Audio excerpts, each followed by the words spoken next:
You're staring at a surgical tray that costs more than your first car, and for the first time in your career, you aren't thinking about the Hippocratic Oath. You're thinking about the $10,000 in cash sitting in your glove box. The smell of antiseptic in your clinic used to represent healing. Lately, it just covers up the scent of iron and adrenaline that follows you home every night. You aren't a monster. At least that's what you tell yourself. You're just a professional who realized that the good guy path leads to a mountain of student debt and a clinic that's one broken HVAC unit away from bankruptcy. It wasn't supposed to go this far. 5 years ago, you were the model student, the one who stayed late to comfort a golden retriever coming out of anesthesia. You believed in the oath. You believed that skill and compassion would be rewarded. But belief doesn't pay for a malpractice insurance premium that's higher than your rent. The system chewed you up, offering you a salary that barely covers the interest on your loans while the hospital administrators buy their third vacation homes. You watched colleagues with better grades than you burn out and leave the profession. You watched the ones who stay take second jobs, third jobs, anything to keep the lights on. Then came the assignment that changed everything. It starts with a guy like Victor. Charming, educated, wearing a suit that cost more than your entire surgical suite. He doesn't look like a criminal. He looks like a consultant. He brings in a pit bull with a coyote injury that you know is a lie. The wound pattern is wrong, the angles don't match, and the dog's temperament tells you this animal has been conditioned for something far worse than running from wildlife. But Victor slides an envelope across the table. 5,000 euros. Cash. Just for your discretion. No questions asked, just fix the dog, keep the records vague, and forget you ever saw him. You should have reported it. You should have walked away. Instead, you thought about the stack of bills on your desk. You thought about the collection notices you'd been hiding from your receptionist. You thought about the 6 months of breathing room this single envelope could buy you. So you took the money, you did the surgery, you kept your mouth shut. And that's how they hook you. Not with one massive betrayal that you can recognize and resist, but with 1,000 tiny compromises that individually seem survivable. Each one is easier than the last because the first one already cracked the seal. Victor comes back. Of course he does. The dog healed perfectly. He brings another one, more cash, and this time he doesn't even bother with the coyote story. He just says, fix him. You do. Then there's a referral from a man named Sal who operates out of a warehouse in the industrial district. Then a woman named Elena who runs a circuit that stretches across 3 states. Before you know it, you're the ghost surgeon of the underground, the one they call when a champion fighter needs patching up without a paper trail, the one who knows how to write a record that says laceration repair when it should say bite wound reconstruction, the one who keeps his mouth shut and his hands steady. You move to a better apartment. You buy a car that doesn't sound like it's coughing up its transmission. You tell people you're doing private consulting, emergency work for high-end breeders who value discretion.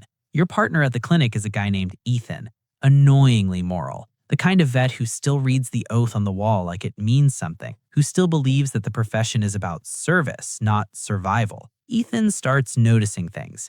The way you disappear for a few hours on Tuesday nights, the way your surgical kits are missing specific sedatives that don't appear in any of your official logs, the way you get quiet after certain phone calls. You laugh it off, tell him he's getting paranoid, but the look in his eyes tells you he already suspects something he just can't bring himself to believe. You tell yourself you're not the one doing the damage, you're just cleaning up the mess afterward. If you weren't there, someone else would be. And that someone might not be as skilled, might not care as much about minimizing pain. You're doing these animals a service, you tell yourself. You're the only decent person in this entire ecosystem. The rationalization is almost beautiful in its efficiency. It lets you sleep at night. It lets you look at yourself in the mirror. It lets you pretend that the blood on your hands is just antiseptic residue, that the trembling in your fingers is just surgical fatigue, that the way your heart rate spikes when you hear sirens is just professional adrenaline.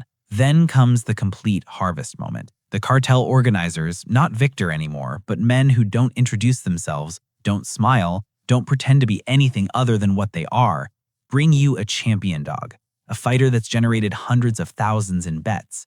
He's mangled beyond repair. The femur is shattered, the abdominal wall is torn, and there's internal bleeding that would challenge a fully equipped trauma center, let alone your backroom surgical suite. They don't ask if you can fix him. They tell you to fix him or end him.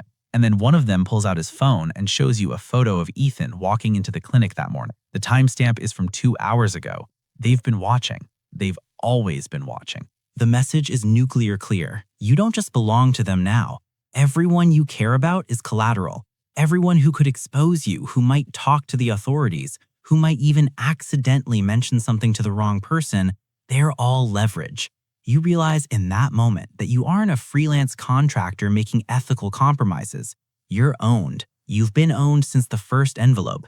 The only difference is that now you know it, and they know that you know it. You choose survival. You always choose survival. It's what got you into this mess, and it's what keeps you in it. You operate for 6 hours. You use techniques you've never used on a living creature. Experimental protocols that would get your license revoked if anyone found out. The dog survives. Barely. When you finally close the last incision, your hands are shaking so badly you can't hold the suture scissors steady. One of the men pats you on the shoulder. He says, "Good work." He says there's more where that came from.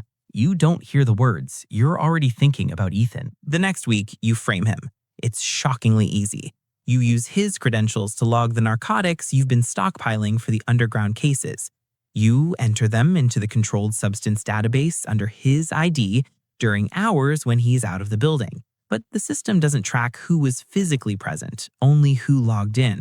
You plant empty vials in his workstation drawer, the ones with lot numbers that match the missing inventory. You send an anonymous tip to the Board of Veterinary Medicine from a burner phone, citing concerns about substance diversion in your practice. The investigation is swift.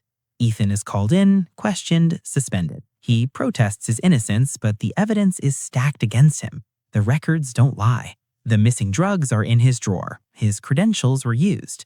And you, the model veterinarian with a spotless record, the one who's never missed a payment or filed a complaint, you stand by quietly while they tear his life apart. You watch him get escorted out by the board investigators. There's confusion on his face. The same confusion you've seen in dogs that don't understand why they're being hit, why the hand that used to feed them is now the one causing pain. He looks at you as they lead him out, and for a second you think he knows. You think he sees the truth in your eyes. But he doesn't. He can't, because the truth is too ugly, too elaborate, too far outside the world he believes in. He loses his license, his career, his reputation. A year later, you hear he's working at a pet supply store, answering questions about flea prevention for minimum wage. You drive past the store sometimes. You never go in. You get promoted. Chief of surgery at a prestigious new facility funded by anonymous donors who have no connection to any of your other work, of course.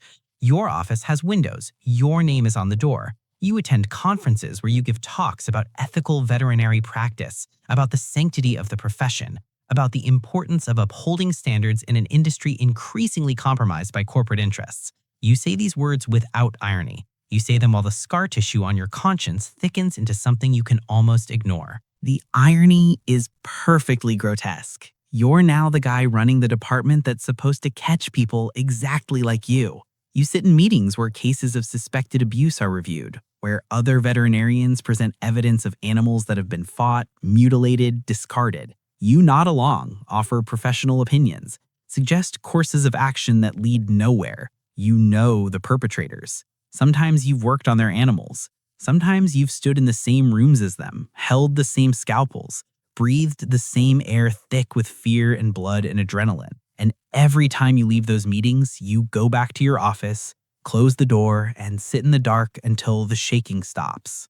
Your house is beautiful now, modern, glass and steel and reclaimed wood. Your bank account grows steadily, the deposits appearing from shell companies with names you don't even remember setting up. You have a car that doesn't make noise. You have vacations to places where no one knows your name. You have everything you thought you wanted when you were that broke veterinary student, dreaming about a future where you wouldn't have to choose between your principles and your rent.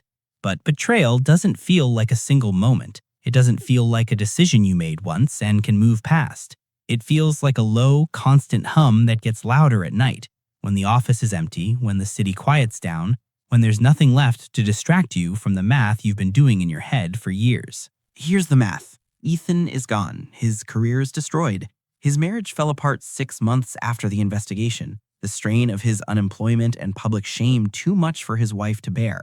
He hasn't practiced veterinary medicine in 3 years. You've operated on 47 fighting dogs in that time. You've watched 17 of them die on your table. You've lied on 38 official records. You facilitated an industry built on blood and pain and the systematic destruction of animals bred to fight because you needed to pay off your student loans. That's the price. That's the accounting. You think about it when you can't sleep. You think about the first envelope, the way your hand trembled when you picked it up. You think about Ethan's face when they let him out, the way his mouth moved without sound, the way his eyes searched for something to hold on to and found nothing. You think about the dogs, the ones who came to you already broken and the ones who left your table still whole enough to be broken again. You think about the system that made this possible, the economics that make a veterinarian's starting salary a joke, the student debt that accrues faster than you can pay it, the corporations that buy up independent clinics and run them like assembly lines, the administrators who get rich while the people doing the actual work scrape by. You think about all of it, and you tell yourself that you didn't create this system. You're just surviving it. That's what you tell yourself. But survival doesn't explain why you still do it. You paid off your loans 2 years ago. Your clinic is profitable. You don't need the money from the underground work anymore. But you haven't stopped. You don't know how. The network knows you. The men who run it know where you live, know where Ethan lives, know where your sister lives, know the names of your nieces and the schools they attend. They know everything, and you know too much about them. You know the structures, the schedules, the chains of command. You know which veterinarians in other cities are doing the same work you are. You know how the money moves, how the records are gapped, how the dogs are transported across state lines. You're a liability. You've always been a liability, and liabilities don't get to retire. So you keep going. You show up at your clinic during the day, healing cats and dogs and the occasional rabbit, smiling at clients who trust you with their beloved pets.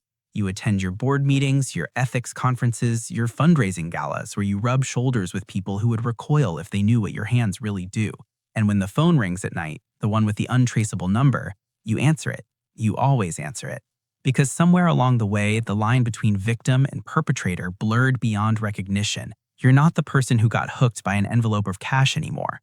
You're not the person who framed his best friend to save himself. You're something else now, something that doesn't have a name, something that exists in the space between monster and martyr, between the oath you swore and the life you chose. You're sitting in your corner office again, the city lights flickering through the window, your diplomas and awards arranged neatly on the wall behind you. There's a call coming tonight. You know there is.